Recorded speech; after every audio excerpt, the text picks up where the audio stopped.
Hey guys, I'm on my way out to go pick up Erica so we can head over to our today's hustler. I haven't known him very long, so I'm excited to do this interview with him to also get to know him and get to know what it is that he does. He owns his own athletic apparel store, online store called B.A.M.N. Stands for By Any Means Necessary, and it's super cute. I'm wearing one right now. It's a cropped hoodie, super lightweight, super thin, perfect for this California weather. I love his stuff. My husband owns a couple of his stuff too, and we love it. And I'm so excited to do this interview today because it's something that I personally would love to do in the future. I actually got to a point to where I wrote down why I would want to do it. You were thinking of starting a business and you just want to write everything down, and I got as far as writing it down, but I didn't get anywhere after that. And I'm excited to learn the tricks and tips and steps that he personally did on his own, and any lessons he learned, any struggles he may have gone through. So I'm gonna go see Erica and we'll see you at his house. Hey guys, I'm back. Well, Donna picked me up now, but yeah, we took a little break, you know, COVID, and then Donna had a spontaneous wedding. So it's been 2 months now. You guys obviously will see it later, but so I'm really excited to be back and doing this, so let's go check it out.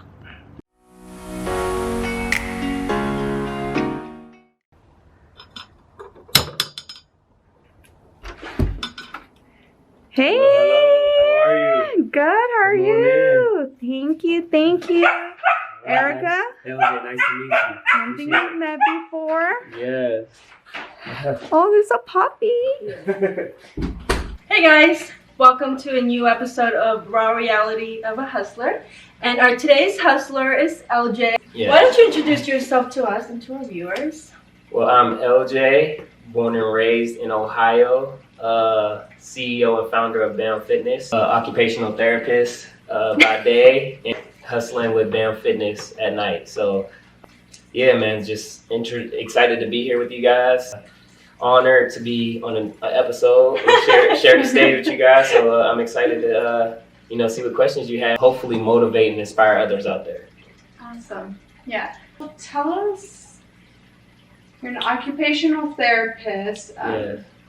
So if you want to tell us kind of how long you've been doing that, and then how did that transition into what you're doing now with B.A.M Fitness? With occupational therapy, I started in 2015.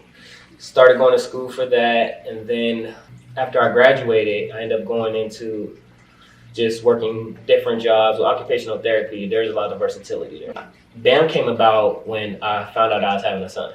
The biggest blessing in the world. Like I cheese just thinking about it because that's my man right there. So I just found it hard to do all the things when knowing and then becoming a father. You know, there's only 24 hours in a day, and you're trying to do so many different things. But at the end of the day, we make these sacrifices that are all together for a long-term success. So it's temporary sacrifices, and we make those just so we can to see the bigger picture. And that's where B.A.M comes in. It's like, by any means necessary, I got to get these things done because I want to see the bigger picture. I have a goal in mind, and I'm trying to go get it. Wow, that's really cool. Yeah. You beat me to the question. I was like, B.A.M, what does it stand for? Mm-hmm. By any means necessary. By any means necessary. I know you said it came about with your son. Yeah. But how did you come out with the idea of clothing specifically? Yeah, it definitely came from fitness. I found, even though I was giving therapy, working out was my therapy. That was something I was very passionate about and I knew a lot about. But at the same time, you could wear fitness clothes to the grocery store. You could wear fitness clothes in your house. You can wear fitness clothes pretty much anywhere. So I wanted to create that fitness brand of like athleisure. So hoodies, t-shirts, yoga sets. You guys wear yoga sets and leggings everywhere. Y'all wear them to the club and then wake up and wear them to the grocery store and then wear them to work out. So I just felt like that, once again, it kind of applied to occupational therapy of that versatility. And I want to collide those things of the versatility of my occupation, the versatility of like what inspires me, and just create this athleisure brand that kind of represents all of that. So I actually mentioned on my intro that this is something that I wanted to do, and who knows, maybe I'll do it in the future. So can you walk us through how you started, some of the struggles that you went through along the way? So if I were to start my own clothing line today, what is it that I need to do? Okay, so for me personally, it kind of happened like overnight, to be honest. It was an idea that I had, and I was like, man, by any means necessary, I have to get up and do this. By any means necessary, I have to do this. And then it's like, your motto. Yeah, and then it was like the motto, and I was like, wow, this is pretty cool. And then I have a friend, her name is Kelsey. I went to college with her. Shout out Kelsey Elliott. She created my logo and my symbol. So I was like, all right, so I have this logo, the symbol, still didn't do anything with it. Went on GoDaddy.com, which will be your first step, and get your website. Buy that, get that out the way. As far as fitness, if you're true about it and you feel strong about it and you love it, then they're gonna buy into the product because they see how passionate you are about it. But people were like, bro, that's dope, and like then they started to ask, like, what does it stand for? By any means necessary, which is a popular slogan from Malcolm X. Yeah, it kind of like just all picked up after that. So anybody who's trying to, so if you, for instance, if you're trying to start, of course, have the idea that you're passionate about. Of course, get a logo, something that really represents what you stand for. Have a good name, have a meaning behind it. They're gonna buy because of the story behind the logo. So you just gotta be passionate and know like exactly what you're going for and who you're trying to inspire, who you're trying to go after. Last, I would just say make sure you get your LLC. It's important to get that because that's your corporation, and it's easy to apply for. You just go to the, I think it's CA Gov. Yeah, you just go. Hard? Did you have to pay money? No, you do have to get money, but you just have to search and make sure that LLC is not taken. And then if it's not taken or is there a specific website? Yeah, I forgot where it's at, but you just go to trademark, California government or whatever, and it'll bring you to a search site. You search it. If it's not there, then you try to apply for it, and then you got to pay money. You can pay right online. Can you recall around man, $75 maybe. Okay, so nothing. Yeah, it's not that crazy. I think it's like $75 to $100. But then getting a website, going on GoDaddy.com, I think it's maybe $50 for 2 years to get the website that you want. Yeah. And then next would be going into something like Shopify. And actually, once you have the content, once you have everything that you have, the materials, of course, that's a whole nother subject that we have to get into. But once you get that, then you can start to create your website on Shopify. They have a lot of free ones out there that you can use. And yeah, it's pretty easy. It's not hard, especially in the time of need. I mean, in the time that we're in right now. We have so much time on our hands. Yeah, so why not go for something that you're truly inspired? I think it's just a lot of steps that it looks like it's overwhelming and people aren't taking that step. It's like the lack of knowledge. Exactly. Keep in mind, before this, and when I thought of a clothing line, I'm like, oh my gosh, like what do I have to do? All these things, maybe legalities. And, but you're breaking it down. Someone told you, hey, here's a whole cake right here. Eat that right now. You're gonna be like, there's no way I can eat this big old. There's no way I can eat this big cake. Yeah, it's overwhelming. But if someone was like, here's one slice, eat that. That's GoDaddy. Here's another slice, eat that. That's Shopify. Here's another slice, eat that. That's an LLC. Here's another slice, eat that.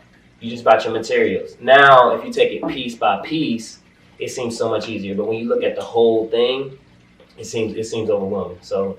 That's the way I look at it. You just gotta take it piece by piece, one day or 1 week.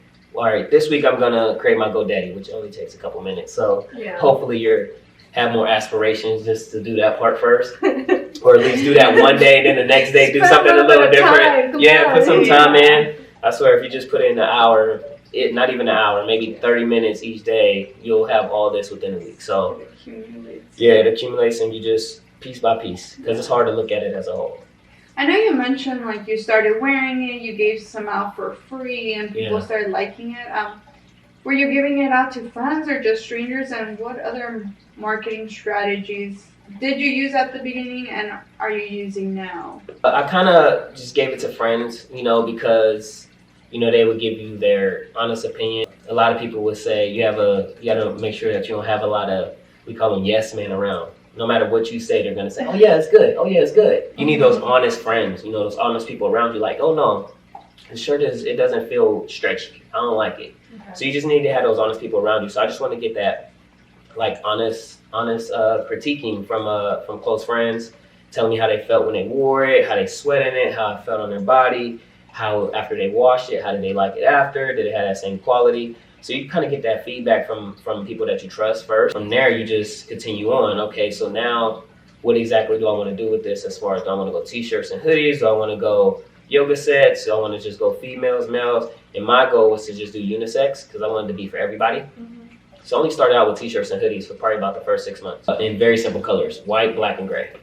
Literally, that was it. And then I kind of promoted it just by saying, "Oh, coming soon, coming soon." Right now we have a social media everywhere where you could promote, like you could literally like just push anything you want out there. And then once releasing it, I was outsourcing. So I was printing. I wasn't printing. I had someone printing all these things on my hoodies and my t-shirts and everything. I found out how much money I was losing in doing it, and how, shout out to Nipsey Hussle, the late great Nipsey Hussle, but he said all money in, no money out. So I figured out, how could I cut this middleman out that's taking a lot of the profit from me? And it was just an easy thought process of, what do they need to make it? And do you think you were losing more money than making money? Oh no, I was still getting profit, but the margins could have been a lot better. Okay. Yeah, the margins could have been a lot better, and I want one of my clothes to be affordable. Good quality, but affordable prices. Like, my hoodies aren't, going out in $60, $70, $80 hoodies. No, my hoodies are $30. You know what I'm saying? My t-shirts are $15. Yeah, when I first went on the website, that's actually one of the things I saw. It's like, oh, it's pretty fairly priced. Yeah, exactly. So I want to give everybody the opportunity to live that BAM life. Because it's not just a brand, it's a lifestyle. I just wanted to get that out there and want people to embrace that. So the way I did it, I just asked the question, like, "Hey, what exactly do you need to make this?" So he takes me into his apartment where his office is, and he's like, "Oh, you just need this presser, this and that." And I'm like, "Okay, how much is that? Okay, how much is that? Okay, that's a little bit too much for me, because I can cut that out in a different way. What if I don't want to buy that?" And the best thing to do is ask questions. Sometimes, a lot of times we're scared to ask questions because we don't want to seem like we're dumb or something, So whenever you're curious, ask questions, because obviously you don't have the answer, and someone may say something that may spark that plug, and you're like, "Oh, I know a way to do that a different way," but you didn't know because you've never asked a question. So I just started asking questions, and then he told me about all these different ways of doing it. So once he told me that, I was like, okay, I can do this. Luckily, he actually blessed me with presser itself. He had an extra one that he never used. Oh, wow. And if anybody is entrepreneur, if someone asks questions, it's always cool to let them know how things work. Like, it's so, it's terrible to put somebody out on a limb, like, "Oh, I don't know," or do your research. No, if you can provide information for somebody, it's always good to give it to them.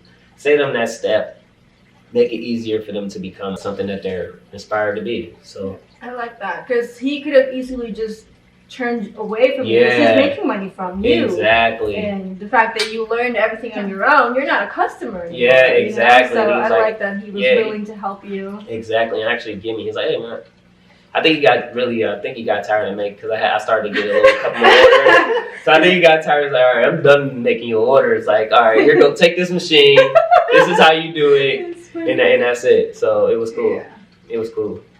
So at that point, once you decided, I can kind of do this on my own and buy my own stuff, did you immediately go out and buy it and set up your own little production area? So I started and at that point I had to start doing my research. He gave me all the little tools that I needed. Now it's on me now, because it's not going to be steady handouts. You have to do some of the work yourself, a lot of the work yourself. I looked at online, looked at t-shirt wholesalers. I looked into another thing that you have to get if you're going to do big orders, bulk orders. You should do a mass license, where you could go and buy in big bulks. Yeah, in big bulks, because you gotta have a license for that, and it's fairly cheap again. It's $25, $50, I think, something around there. I kind of just started looking around. Okay, t-shirt wholesaler. what company should I go for? What deals do they have? How fast is their shipping? So I just went out and bought the t-shirts that I wanted, the hoodies that I wanted, because I knew that's what I wanted to start with. And I didn't want to overwhelm myself. I had this big vision of like, once again, I didn't want to look at this whole cake in a whole, but I had this vision of like, I want to do yoga sets. I want to do this. I want to do that. But you have to start somewhere. So let's start with these hoodies and t-shirts. Okay, now we got shorts. Okay, now we got leggings.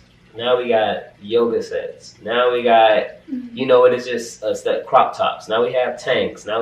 So it's just like just doing it little by little and not overwhelming yourself. Would you meet up with different people, feel the material, or how did you go about choosing like which ones you actually want to go with and buy from? As far as the t-shirts and hoodies, it was pretty easy. You just looked at the kind of the material, and I knew what I wanted as far as that. But as far as the yoga sets, that was probably the toughest. The tanks and like cutoffs for males and things like that. I did it through trial and error. So literally, like if you look at the first yoga sets I had, to the yoga sets I have now, or the first anything I had pretty much, to what I have now, you can see how much it progressed. And that's all it is. It's a learning curve. If this is something new to you, sometimes you're gonna take those bumps. You're gonna put out something, and people are gonna be like, I like your brand, but I don't like this. So then, once again, ask questions. What's wrong with it? Because at first you feel defeated, so you don't want to ask questions. No, I'm right back. Like, okay, so what is it? Why don't you like it? So like, what is it? And that's how I learned through customers. Reviews, Yeah, through customers telling me exactly what they look for. Obviously, for a guy, it's kind of hard to know what type of gear female like. I know I have style, but I don't know about the fitting. Yeah. I don't know how yoga pants are supposed to fit. I know y'all like things to be extra stretchy, so. Or extra high waisted. Yeah, or I didn't know all these different things, so I was just like, oh, that's dope. I like that. I would like to see a woman in that. I'm like, that's dope. But then I get it. They're like, oh, it's not stretchy enough. It's squeezing my waist, or it comes up short. It's just so many different things. So you start to get that feedback. Now I'm looking at different things. I'm looking at, okay, now I know I need 10% spandex or elasticity in there to be able to get that. And now I need, so I just through trial and error pretty much. But when you get those comments, do you go back to the same manufacturer, or do you then look for other people, other companies to outsource your fabric? So I go through Alibaba. It's this big old website. It sells everything. And unfortunately it is, I say unfortunately because, you want to buy American made, but sometimes that's a little hard to find those resources. And sometimes starting out, you don't have the funds to support some of the. Is it because it's more pricier? Yeah, it's more pricey if it's American made. That's just the way it is. Going to Alibaba, I was able to buy certain things, and then I would get it, and I'm like, oh, this is not right. Or, like I said, there's mistakes that's going to be made. Like, nothing is going to be perfect. So I'm buying from different sellers. There's millions of sellers on there.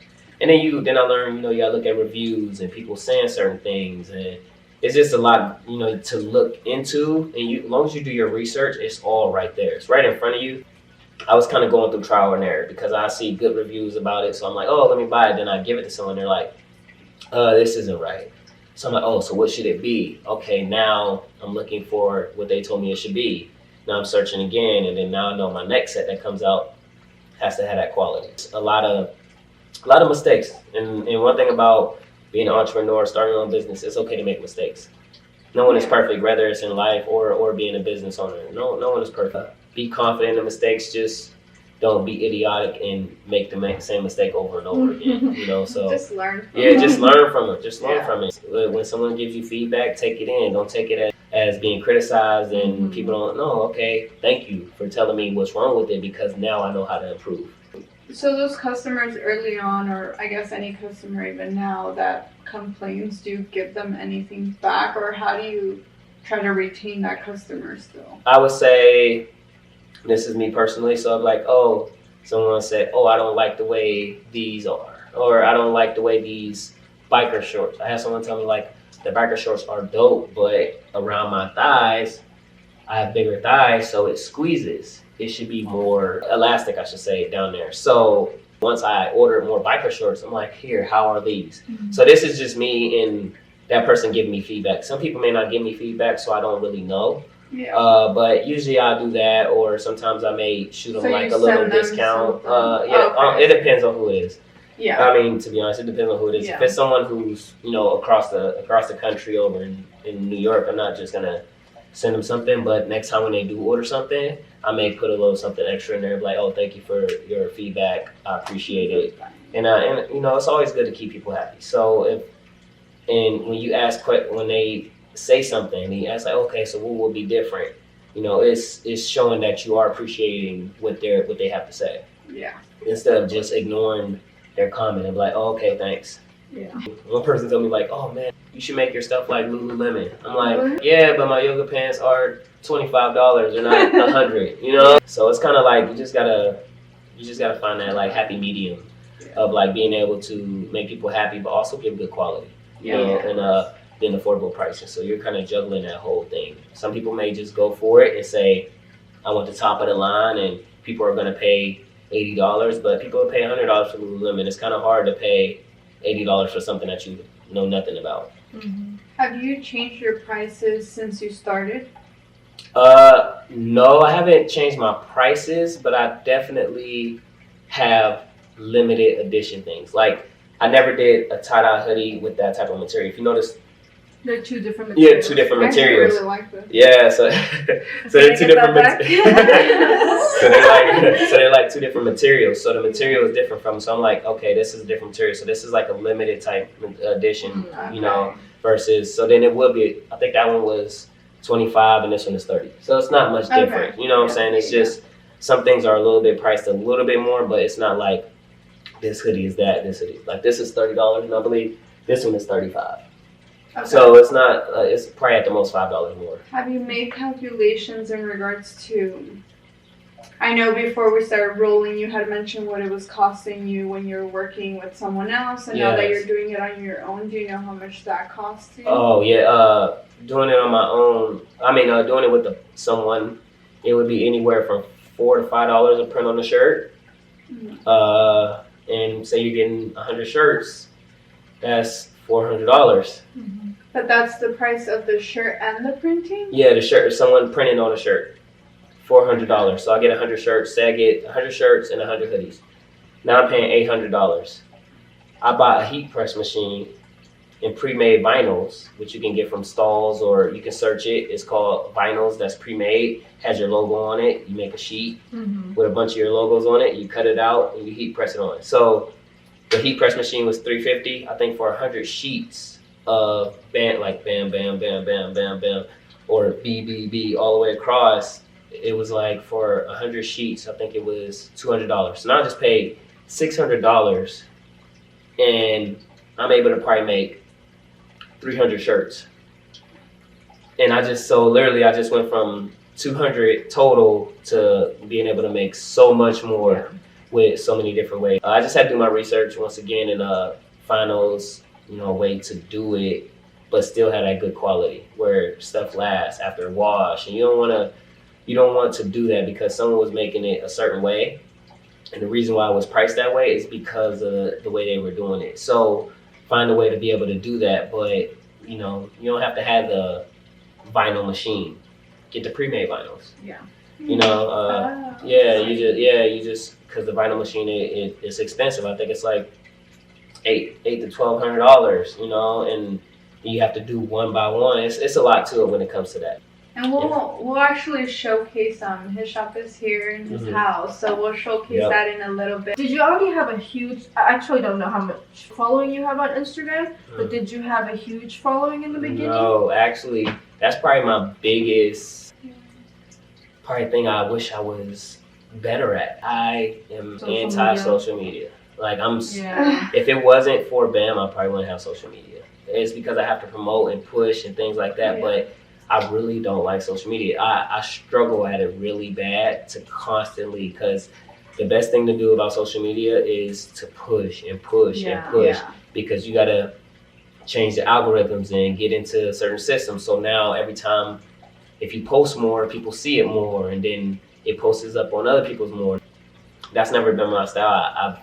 I just don't like social media. I can care less for it, but I have to But you get do it out of now, right? a little. I should do it more. If I did it more, I would probably be a lot more successful and have a lot more followers.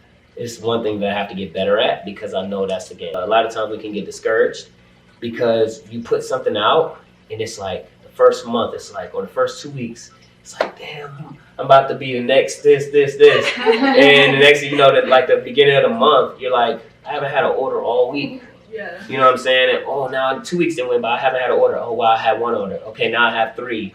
Now I have 4. Damn, another week without orders. But you gotta think, like, how often, it's not like food.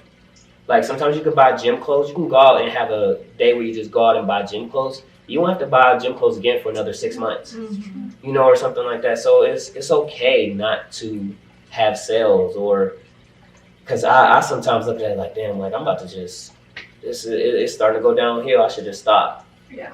Spending so much money on this, but then you get these like little increments where you're like, this is the reason why I do it. Or when you see somebody rocking it, or if you see someone telling you like, bro, like, when are you gonna do this, or could you do this? It's like, damn, so people are really, you know, they're really liking it. That's one thing about it. If you're creating, there are gonna be ups and downs. Nothing is smooth sailing. It's okay to not have sales for a day or two, or to have a down week, to have a down month, to have a down couple of months, because as long as you keep pushing forward, then that's all that matters. So that's one of the biggest things. Don't ever get discouraged. How do you find the balance between your business now and your career, and is it still just you doing everything, a one-man shop? So for occupational therapy, I am doing occupational therapy with home health. So I'm an independent contractor. I make my own schedule. I love what I do. And with BAM, like I said, it comes in increments. Sometimes it's steady. Sometimes you have those downtimes. So you have more time to be able to apply here. But at the end of the day, it's exactly what the brand is. If I have to stay up until 12, 1 o'clock to complete these orders, then that's just a temporary sacrifice. But look at the long-term gain of like being able to put this out and see people with it. If I have to wake up early in the morning to be able to get orders or do my notes as far as with my occupation, then that's just a sacrifice that it's not going to be every day that I'm going to have to do that. But just this week I may have to do it. Okay, so what? I lose a couple hours of sleep, or I have to get up extra early or something like that for 3-4 days out of the week. It's not going to break my back, you know. Just so it's just having that mindset of being like, okay, this is not forever. This is a temporary sacrifice for something that you're passionate about and something that you want to do, or something that you love. I actually want to piggyback on that, because I think it's a misconception that people have that if you're a CEO of anything that you have more time on your hands. Yes. When it's actually the opposite. Exactly. I think you have a lot less time because you're doing so much more stuff on your own with other people, but there's so much responsibility that you have to take on that you really don't have any time for probably anything else. Yeah, you have to make time. Hopefully one day I will get, you know, big enough to the point that I can have people who work under BAM who share the same passion as me. At the moment, it's okay to do things on your own. You just got to try to find time. If you, like I said, if you're passionate about it, you'll find time. A lot of times, you know, girls be like, oh, it's okay, I don't have time right now. She tell the guy, I don't have time. You know, I have too much on my plate right now. Nah, if you really like that person, you'll make time for that person. So, yeah. So she's lying. She's lying. She says she doesn't have time. She can make time if she wants it. So she wants it. Yeah, if she wants to make time, she can make time. What are the goals for BAM in the future? Like, where do you see this going, or where do you want it to be going? My goal is to eventually have it in of course in gyms first. If you ever walk, whenever gyms open back up fully, but whenever you walk into a gym, they usually have like a front store. And a lot of those deals are through consignment. It's never, I mean, it may be Nike or something like that, but you also have different brands. So hopefully one day having that through consignment, hopefully promoting BAM and getting it more of a social media following, but also just pushing it more. So that is a goal, which I talked about. This year, I'm going to switch over and add, I wouldn't say switch over, I'm going to add kids clothing.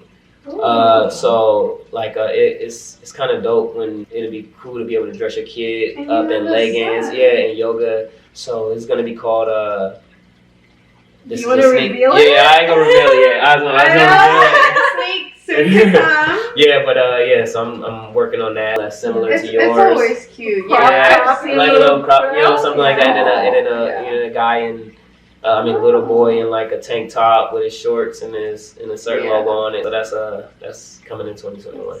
So Nice. So yeah. So you guys ready to take a look at the let's go upstairs. Yeah, Show us where the production is as magic happens. This is all the inventory. I ended up buying this off of Amazon. Before I had like boxes everywhere. And I just wanted to get a little bit more organized. So I bought some shelves, a couple boxes here. No, it is a good investment. You know, it allowed me to get a little bit more organized, know my inventory, and know different things that I had left. That was one of the things I struggled with at the beginning, was knowing what exactly I had left. When you have it in boxes, you really don't know. It just makes it so much easier. So when I start to do my inventory at the end of the month, I'm like, okay, how many of this do I have? I'd be able to count it up. How much is this? And different things like that. So I was able to stay more organized. And then as far as once I grab something, I just slide it up under here, which is this heat presser. Like I said, it's not expensive at all. Definitely get a good one so that you know exactly, because you kind of get what you pay for. So I think you said around like 300 plus. So yeah. But it's worth the investment if you do it right, if you buy the right one. And then I would just get a shirt, get something out of the inventory, grab one of my pre-made vinyls that we talked about. Oh yeah, those are the ones. This would be something that's like a pre-made vinyl, and it has the BAMs, it has the binding beads necessary, it has the big beads, the little beads. And all I would do is just grab it, say it was a hoodie or something like her shirt here. That's the small BAM. I would just cut it out, boom, or the B here. Put it up under there. The binding beads necessary that you see on my back. Oh. I just have it in different colors. So I would just cut it out, put it on there, make sure I got it right and straight, and then press it. It's easy, man. That's all you have to do. It's not too much to it. So like I said, if you ever feel, like it's a struggle or you're scared to start something, the hardest part is starting. Because once you start, then after that it's just step after step. So yeah, don't be discouraged or scared looking at that whole cake.